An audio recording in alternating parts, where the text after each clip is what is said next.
MP TET वर्ग 2 और वर्ग 3 के लिए बाल विकास बहुत ही महत्वपूर्ण प्रश्न आपके सामने आज मैं लेके आई हूँ।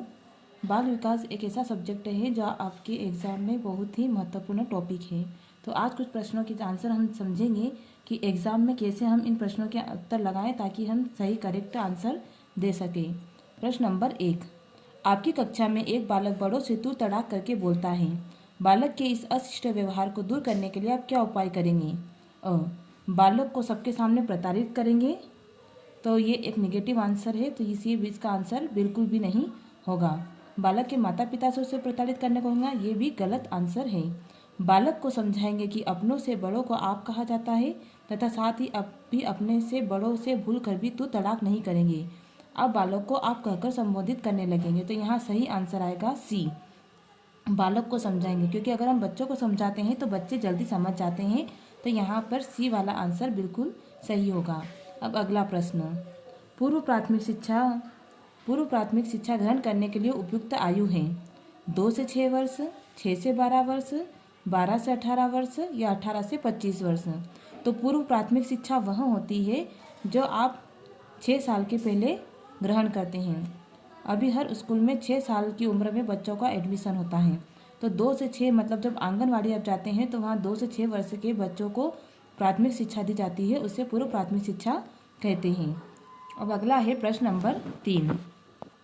तो प्रश्न नंबर 3 है, निम्नलिखित में से क्या मानव की ज्ञानेंद्रिय नहीं है? तो मानव की ज्ञानेंद्रिय वो होती है जिससे हम कोई चीज़ को स्पर्श करते हैं या महसूस करते हैं। गला, नाक, आँख और जीभ। तो यहाँ पे नाक से आप सूंघते हैं, आँख से देखते हैं और जीभ से आप स्वाद लेते हैं, लेकिन गले से आप कोई भी आपको स्पर्श महसूस नहीं होता है, जबकि जीभ से आप स्वाद लेते हैं, गले से स्वाद नहीं लेते हैं। तो यहाँ पे गलत आंसर आएगा ये गला। अगला प्रश्न है प्रश्न नंबर 4, विकास के संबंध में निम्न में से क्या संबंधित है? तो विकास और वृद्धि ये दोनों ही चीज़ें एग्जाम में आती है। तो पहला है कार्यक्षमता में वृद्धि, व्यवहार में परिवर्तन, स्वभाव एवं दृष्टिकोण में परिवर्तन या आकार में परिवर्तन।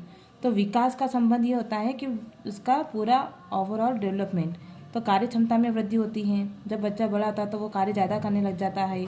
उसके व्यवहार में परिवर्तन आता है, वो पहले से अच्छा व्यवहार करता है, स्वभाव उसका बदल जाता है, दृष्टिकोण उसका बदलता है। लेकिन आकार में परिवर्तन ये वृद्धि का संबंधित है, ये वृद्धि से संबंधित है, न कि विकास से। अब प्रश्न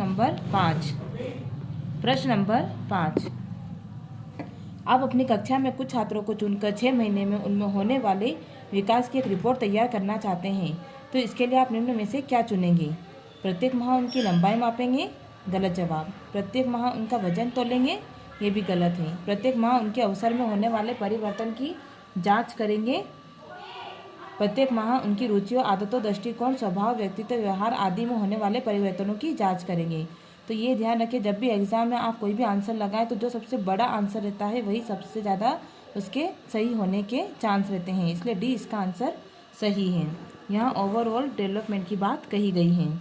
आप अपनी कक्षा के बच्चों में ईमानदारी की शिक्षा देना चाहते हैं, इसके लिए आप बेईमान बच्चों को कठोर दंड देंगे, बच्चों के समझ से ईमानदारी के महत्व पर विस्तारपूर्वक प्रकाश डालेंगे, ईमानदार और बच्चों को पुरस्कृत करेंगे, बच्चों को ईमानदार व्यक्तियों की सफलता के उदाहरण देंगे। तो इसका सही आंसर है ईमानदार बच्चों को पुरस्कृत करेंगे। तो यहाँ बच्चों को ईमानदार बच्चों को पुरस्कृत करना सबसे, क्योंकि जब बच्चों को कोई प्रोत्साहन दिया जाता है तो वे अच्छे से काम करते हैं। विकास की सबसे जटिल अवस्था है शैशवकाल, किशोर अवस्था, युवा प्रौढ़ावस्था या वृद्ध प्रौढ़ावस्था। तो विकास की सबसे जटिल अवस्था होती है किशोर अवस्था, क्योंकि किशोर अवस्था में जो परिवर्तन होते हैं वो काफ़ी कठिनाई वाले होते हैं और बच्चों को सबसे ज़्यादा परेशान यही अवस्था करती है, जिसे बोलते हैं किशोर अवस्था। तो ये जटिल अवस्था कही जाती है।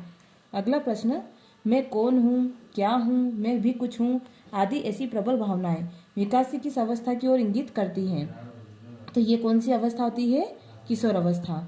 किशोर अवस्था में बच्चा सोचता है कि मैं कौन हूँ, क्या हूँ, तो ये बहुत सारे सवाल वो अपने से ढूंढने की कोशिश करता है।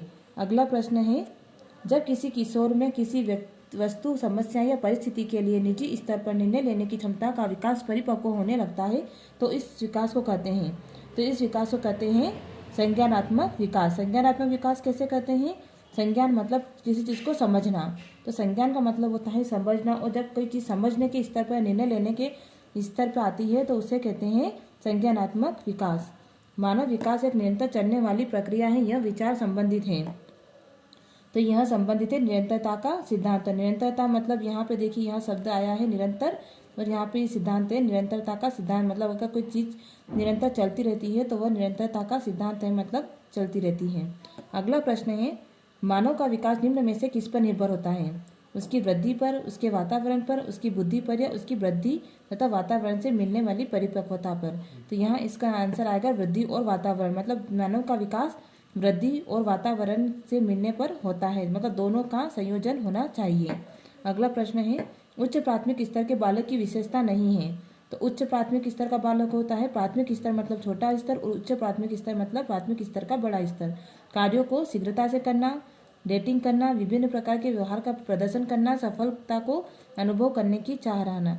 तो यहाँ ये आंसर बहुत ही निगेटिव है, और डेटिंग करना जो कि एक बच्चों के हिसाब से ये वाला प्रश्न बिल्कुल भी सही नहीं है। कार्यों को शीघ्रता से करना, विभिन्न प्रकार के व्यवहार का प्रदर्शन करना और सफलता को अनुभव करने की चाह रखना, ये उच्च प्राथमिक स्तर के बालकों की विशेषता रहती है। आई होप आपको ये वीडियो समझ में आया होगा और अच्छे से आपने ये सारे प्रश्नों के आंसर समझे होंगे। तो आप इस वीडियो को लाइक और चैनल को सब्सक्राइब करना ना भूलें, ताकि मैं बाल विकास के और भी प्रश्न आपको समझा सकूं और आप एग्जाम में इन प्रश्नों के अच्छे से आंसर दे सके। धन्यवाद।